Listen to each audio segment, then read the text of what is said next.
नमस्कार, महाफास्टमध्ये मी तेजल नागरे तुम्हा सर्वांचं स्वागत करते। आतापर्यंत घडलेल्या सर्व महत्त्वाच्या बातम्यांचा घेऊयात वेगवान आढावा।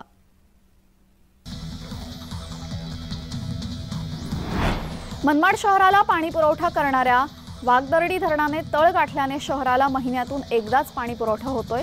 त्यामुळे पालखेड धरणातून अखेरीस पाण्याचं आवर्तन सोडण्यात आलं असून हे पाणी पाटोदा येथील साठवण तलावामध्ये घेण्यात येऊन तेथून पंपिंग करून ते वाघदरडी धरणात देण्यात येणार आहे। आवर्तनाचं पाणी केवळ 2 महिनेच पुरणार असल्याने पाण्याचं नियोजन नगरपालिका प्रशासनाला करावं लागणार आहे। तर पाण्याचं आवर्तन सुटल्याने मनमाडकर नागरिकांना काहीसा दिलासा मिळालेला आहे।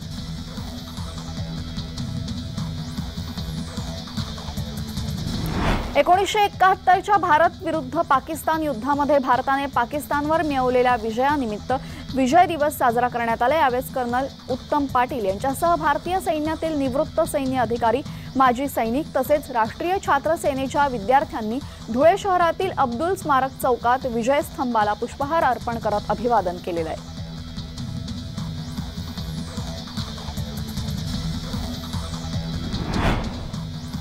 मुंबईतील रस्त्यांचं काँक्रिटीकरण करण्याची कोणतीही आपत्कालीन स्थिती नाही, महापालिकेकडूनही त्याची निकड असल्याचं दिसून आलेलं नाही, अशी टिप्पणी उच्च न्यायालयाने शुक्रवारी केली। तसेच मुंबई शहर विभागातील 300 रस्त्यांच्या काँक्रिटीकरणासाठी नव्याने काढण्यात आलेल्या निविदा प्रक्रियेला अंतरिम स्थगिती दिलेली आहे। या रस्त्यांच्या काँक्रिटीकरणासाठी 136.34 कोटी रुपयांचा खर्च येणार आहे।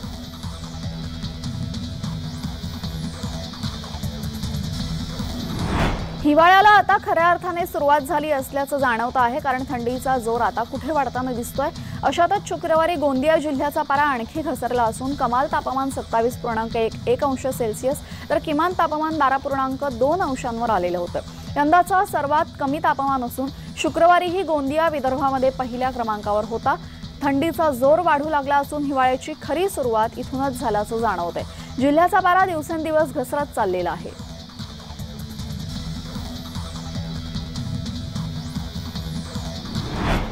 बालमृत्यूंची संख्या केवळ आदिवासी भागांमध्ये अधिक नसून ग्रामीण भागातही ही संख्या वाढताना दिसते। राज्यात यंदाच्या वर्षातील 7 महिन्यांमध्ये 6215 बालमृत्यूंची नोंद झालेली आहे। त्यामध्ये 4687 अर्भक मृत्यू हे 0 ते 1 वयोगटातील आहे।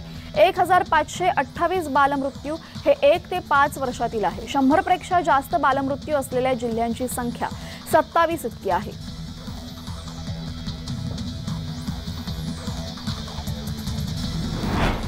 छत्रपती संभाजीनगर शहरातील बजाजनगर इथं चिमुकले भाऊ बहीण शाळा सुटल्यानंतर घराबाहेर खेळत असताना घरासमोरील एका पाण्याच्या खड्ड्यात पडून दोघांचाही बुडून दुर्दैवी मृत्यू झाल्याची धक्कादायक घटना घडली असून मैदानावर एका मोकळ्या जागेतून मुरुम उत्खनन करण्यात आल्यामुळे इथे मोठा खड्डा निर्माण झाला होता आणि काही दिवसांपूर्वी झालेल्या पावसाचं पाणी त्यात अजूनही साचलेलं आहे।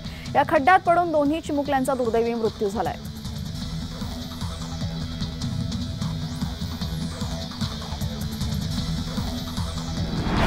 मेहकर तालुक्यातील पेनटाकळी प्रकल्पातील मुख्य कालव्याची दुरुस्ती करून लाभधारक शेतकऱ्यांना शेतीच्या सिंचनासाठी तात्काळ पाण्याची व्यवस्था करावी, कालव्यामुळे शेतीच्या झालेल्या नुकसानीची भरपाई मिळावी यासह विविध मागण्यांसाठी आज स्वाभिमानी शेतकरी संघटनेचे जिल्हाध्यक्ष ज्ञानेश्वर टाले यांच्यासह बाधित शेतकऱ्यांनी पेनटाकळी प्रकल्पामध्ये उतरून जलसमाधी आंदोलन केलेलं आहे। यावेळी पोलिसांनी त्यांना ताब्यात घेतलं।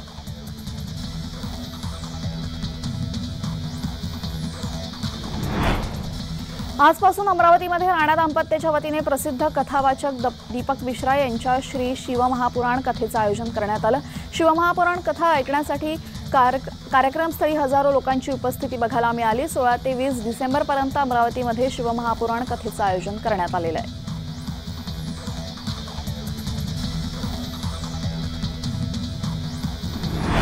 विठ्ठल मंदिरातील विकास आराखड्याच्या कामास प्रत्यक्ष सुरुवात पहिल्या टप्प्यात आता 26 कोटी रुपये खर्च होणार आहे, तर विकास आराखडा 73 कोटी रुपयांचा असेल।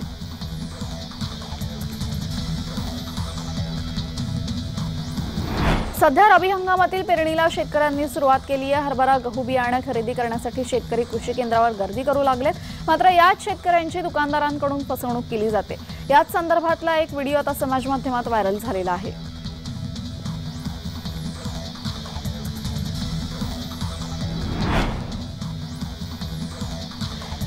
लागली गुणाची उचकी या लावणीवर चक्क कोरियन युवतींनी केलेलं नृत्य कौतुकाचा विषय आहे आणि हे नृत्य सध्या समाज माध्यमांवर व्हायरल होत आहे।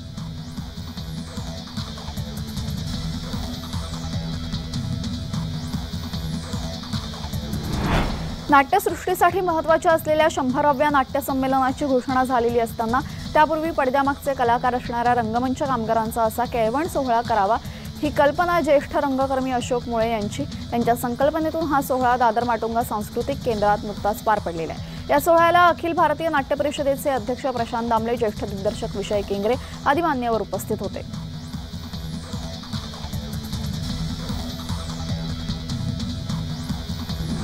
मध्य रेल्वेच्या मुंबई विभागातील विविध अभियांत्रिकी आणि देखभालीच्या कामांसाठी ठाणे ते कल्याण अप आणि डाऊन जलद मार्गावर रविवारी ब्लॉक घेण्यात येणार आहे। पश्चिम रेल्वेवरही माहीम ते सांताक्रूज अप आणि डाऊन जलद मार्गावर रविवारी ब्लॉक असेल, तर रविवारी हार्बर मार्गावरील सीएसएमटी ते पनवेल दरम्यान आणि ट्रान्स हार्बर मार्गावर ठाणे ते पनवेल दरम्यान मेगा ब्लॉक नाही आहे।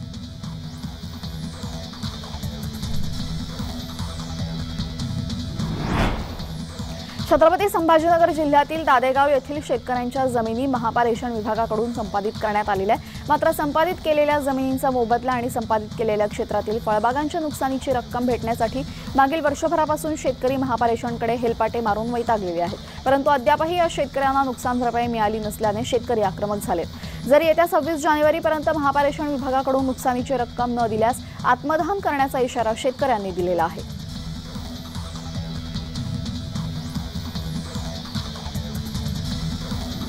केंद्र सरकारने उसाच्या रसापासून इथेनॉल निर्मितीवर बंदी घातली होती, मात्र साखर कारखानदारांकडून आणि शेतकऱ्यांकडून या निर्णयाला विरोध झाल्याने केंद्र सरकारने इथेनॉल निर्मितीवरील बंदी अखेर 8 दिवसांनंतर उठवलेली आहे। आता साखर कारखान्यांवर इथेनॉल निर्मितीसाठी उसाचा रस आणि बी हेवी मोलिसिस हे दोन्ही वापरण्याची परवानगी देण्यात आलेली आहे। या निर्णयाचं साखर कारखानदार आणि शेतकऱ्यांनी स्वागत केलं आहे।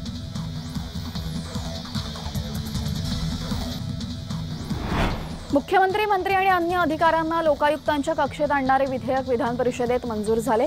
गेले वर्षभर हे विधेयक वरिष्ठ सभागृहात रखडले होते।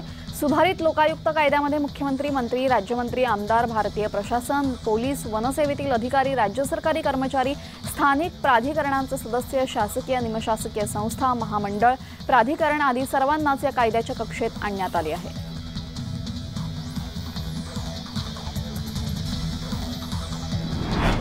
रतन टाटा संस्थेचे माजी अध्यक्ष रतन टाटा यांना धमकी देण्यात आलेली आहे। पोलीस नियंत्रण कक्षामध्ये टाटांच्या धमकीचा फोन आला होता।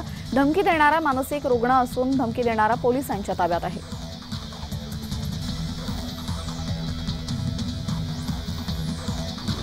ठाणे वेलापूर मार्गावर ऐरोलीकडे जात असताना मनपातर्फे अपघाताला आमंत्रण देण्यात आलेलं आहे का असा प्रश्न उपस्थित होतोय, कारण वेगवान वेगावर मर्यादा आणण्यासाठी उभारण्यात आलेल्या गतिविरोधकावर पांढरे पट्टेच मारले नसल्याने वाहन चालकांना गतिरोधकाचा अंदाज येत नाही आहे। या मार्गावरून वाहने वेगाने जात असून गतिरोधक दिसण्यात येत नसल्याने गतिरोधकावर वाहने जोरात आदळतात। अचानक वाहनासमोर गतिरोधक येत असल्याने वाहनाचा तोल जाऊन अथवा अचानक ब्रेक दाबल्याने अपघात होण्याची दाट शक्यता असून या ठिकाणी तात्काळ पांढरे पट्टे मारण्यात यावे अशी मागणी करण्यात येते आहे।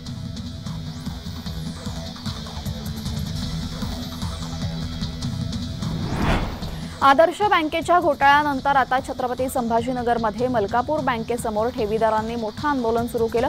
शहरातील गुलमंडी शाखेच्या बँकेबाहेर हे आंदोलन सुरू असताना आमच्या ठेवीत तात्काळ आम्हाला परत करा, अन्यथा आम्ही आत्मदहन करू असा कडक इशारा ठेवीदार आंदोलकांनी दिलाय। मलकापूर बँकेचा परवाना RBIने रद्द केल्यानंतर ठेवीदारांना प्रचंड मोठा धक्का बसला। त्यानंतर ठेवीदारांनी बँकेसमोर एकच गोंधळ निर्माण केला। आम्ही बँकेत गेलो की आम्हाला धमकावले जात असल्याचा धक्कादायक खुलासा देखील यावेळेस नागरिकांनी केलाय। त्यामुळे संचालक यांच्यावरती तात्काळ गुन्हा दाखल करून त्यांना अटक करण्यात यावी अशी मागणी संतापलेल्या ठेवीदारांनी केलेली आहे।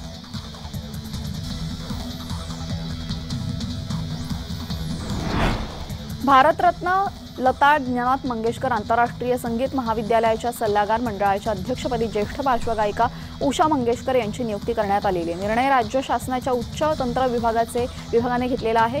ज्येष्ठ संगीतकार हृदयनाथ मंगेशकर यांनी 25 ऑक्टोबर रोजी सल्लागार मंडळाच्या अध्यक्षपदाचा राजीनामा दिला होता। या पदाच्या जबाबदारीतून मुक्त करण्याची विनंती हृदयनाथ मंगेशकर यांनी केली होती।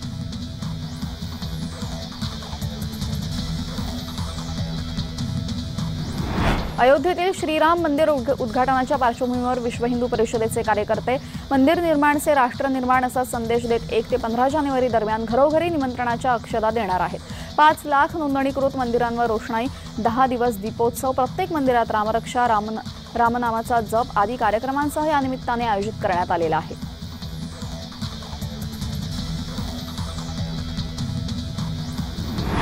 ठाण्यातून नियोजित नवी मुंबई आंतरराष्ट्रीय विमानतळापर्यंत वाहतूक कोंडी टाळून विनाअडथळा पोहोचता यावे यासाठी 26 किलोमीटरचा उन्नत आणि दुमजली मार्ग बांधण्याचा सिडकोचा प्रस्ताव असून त्या दृष्टीने अभ्यासही सुरू करण्यात आलेला आहे।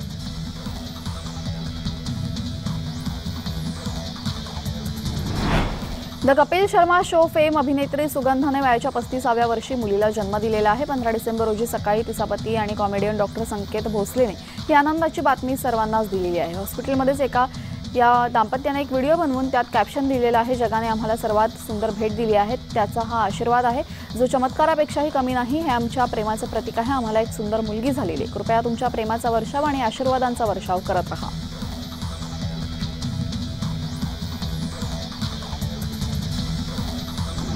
म्हाडाच्या 56व्या वसाहतीत सहकारी गृहनिर्माण संस्थांकडील 1998 ते 2021 या कालावधीतील वाढीव सेवा शुल्क माफ करण्याचा निर्णय गृहनिर्माण विभागाने घेतलाय। त्यामुळे सुमारे 380.40 कोटी रुपयांचं वाढीव सेवा शुल्क माफ होणार असून मुंबईतील 50,000 सदनिका धारकांना दिलासा मिळणार असल्याचं गृहनिर्माण मंत्री अतुल सावे यांनी शुक्रवारी विधानसभेत सांगितलेलं आहे।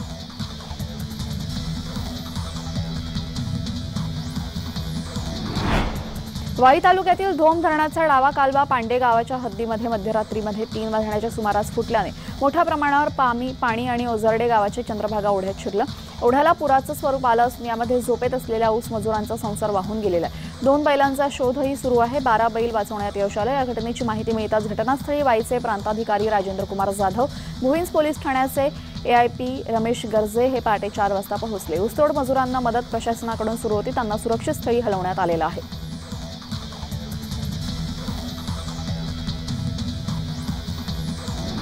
पंढरपूर येथील विठ्ठल मंदिरातील विकास आराखड्याच्या कामामध्ये प्रत्यक्षात सुरुवात झालेली आहे। पहिल्या टप्प्यात 26 कोटी रुपयांचा खर्च होणार आहे, तर विकास आराखडा 73 कोटी रुपयांचा असेल। विधिवत पूजा करून मंदिर विकासाच्या कामाला सुरुवात झालेली आहे।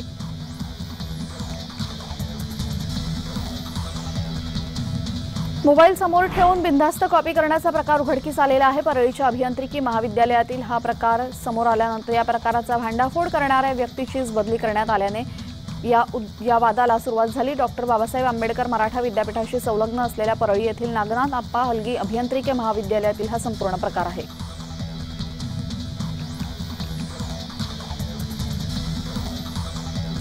परदेशातून हजारो किलोमीटरचं अंतर पार करत फ्लेमिंगो पक्षी हे उजनी जलाशयात आलेले आहेत। थंडीचा हंगाम सुरू झाल्यानंतर उजनी जलाशयात मोठ्या प्रमाणात फ्लेमिंगो पक्ष्यांसह अनेक प्रकारचे पक्षी या जलाशयात येत असतात।